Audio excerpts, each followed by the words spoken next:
संप्रदाय भगवान शिव और पार्वती से चला हुआ है। जी। किससे? शिव और पार्वती। भगवान शिव और पार्वती जी। जी।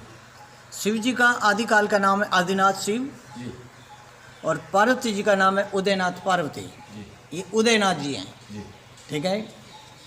तो उदयनाथ जी का एक पंथ है। जी। ठीक है। वो पार्वती के नाम से उनका पाव पंथ है। जी। तो इसके लिए पाव पंथ के होने से उनका नाम है उदयपा। उदयपाल। उदयपा। जी। उदयपा के जलंधरपा। जी। जलंधरनाथ जी। जी। उदयपा, जलंधरपा, हांडीपा, खांडीपा, धोरीपा, नीरीपा, कृष्णपाद और जी। कुमारीपा जी। ये पाव पंथ के सिद्ध हुए। जी। तो दत्त महाराज के 24 गुरु माने दत्त महाराज ने। जी। ज्ञान के गुरु 24 माने। जी। 24 गुरुओं में जी। पाव पंथ के जो नाथ संप्रदाय के जो साधु हैं, जो सिद्ध हैं, वो दत्त महाराज के गुरु हैं। जी।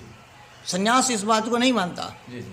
जो 24 गुरुओं में जी। जो शंकराचार्य जी महाराज के जी। जो शिष्य बने, जी। उनमें देखिए पाद और पार लिखा हुआ है। जी। ठीक है ना। जी। तो नाथ संप्रदाय का अभी कई सन्यासी ऐसा बोलते हैं कि भी नाथ जो पार्वती का रूप है। जी। अभी इनको ये भी पता नहीं है पार्वती हैं या शिव जी हैं। जी। ठीक है। अभी आदमी कौन है और औरत कौन है, ये तो औरत और आदमी से ही पता लगेगा कि आदमी क्या और औरत क्या है। जी। तो बहुत सारे लोग बोलते हैं कि भाई ये पार्वती का रूप है। जी।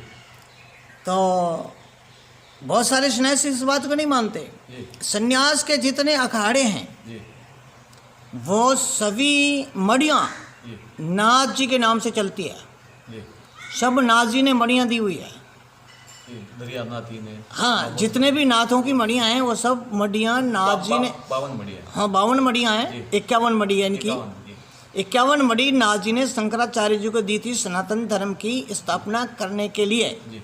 बौद्धों का जब प्रचार था, बौद्धों को खदेड़ने के लिए जी। और हमारे यहाँ से निकालने के लिए जो है शंकराचार्य जी महाराज ने 8वीं शताब्दी में जी। इसकी स्थापना की थी। जी। जब गोरक्षनाथ जी महाराज ने नाथ संप्रदाय में शंकराचार्य जी महाराज को सहयोग दिया, उनका समर्थन किया, समर्थन करने के बाद में मड़ियों की स्थापना की और मड़ियाँ इनको दी कि पुनः सनातन की स्थापना करें। उसके लिए तो 51 मड़ी सन्यास को गोरक्षनाथ जी महाराज की नाथ संप्रदाय की दी हुई है। 52वीं मड़ी गोरख मड़ी है, वो मड़ी स्वतंत्र रखी थी। उस मड़ी को वापस हथियाने के लिए, कब्जा करने के लिए भी 52 मड़ियाँ हमारे कब्जे हो जाए, जी। इसके लिए सन्यासियों ने वहाँ भैरू छोड़ा था। जी। जो नाथ जी के भैरू ने वहाँ उस भैरू जी को बांध दिया था गोरख मड़ी में। आज भी सोमनाथ के पास वो भैरू बंधा हुआ है, वापस गया नहीं लौट के, तब वो मड़ी स्वतंत्र रही। सच्चाई ये है। दूसरी बात कि सन्यास जो है दत्तात्रेय महाराज का चलाया हुआ है। जी। दत्त महाराज का।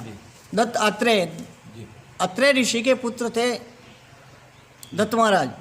और तो दत्त महाराज ने सन्यास चलाया था। जी।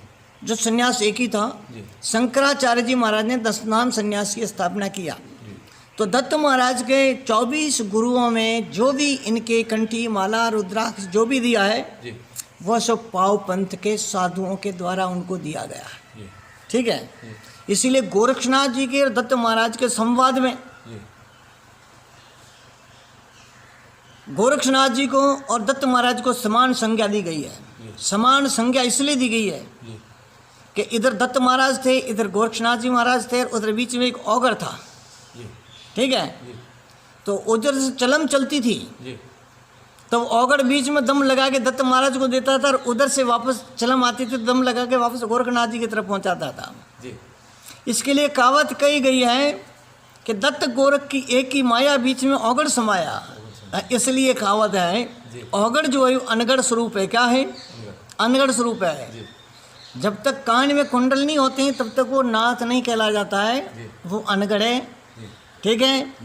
तो अनगढ़ का स्वरूप बीच में दोनों के समाया हुआ है। और दर्शनी योगी शिव की काया, जिसके कानों में कुंडल है, वो शिव का स्वरूप माना गया। वो शरीर, वो काया शिव की मानी गई है। ये परंपरा हमारे नाथ संप्रदाय की और सन्यास की है। पहले सन्यास में नागा पलटन ये नहीं थी। ठीक है। ये नंगड़ घूमने की परंपरा नहीं थी। ये शंकराचार्य जी महाराज ने फौज तैयार की थी बौद्धों से लड़ने के लिए। ठीक है। कि तुम्हें कपड़े की भी जरूरत नहीं है, तुम तो नंगे रहकर भी काम करो, तब ये संस्था चलाई थी। अब आज का स्वरूप दूसरा बन गया। आज कई प्रकार की विद्वत्ताएं आ गई और छिन्न भिन्न हो गई। कई कई बार कई त्रुटियां हो गई, कई कई बार कई चीज़ों का अस्तित्व खत्म हुआ और पुनः पुनः उसको वापस स्थापित किया गया। ये लंबी चौड़ी गाथा है। तो यह 10 नाम संन्यास और नाथ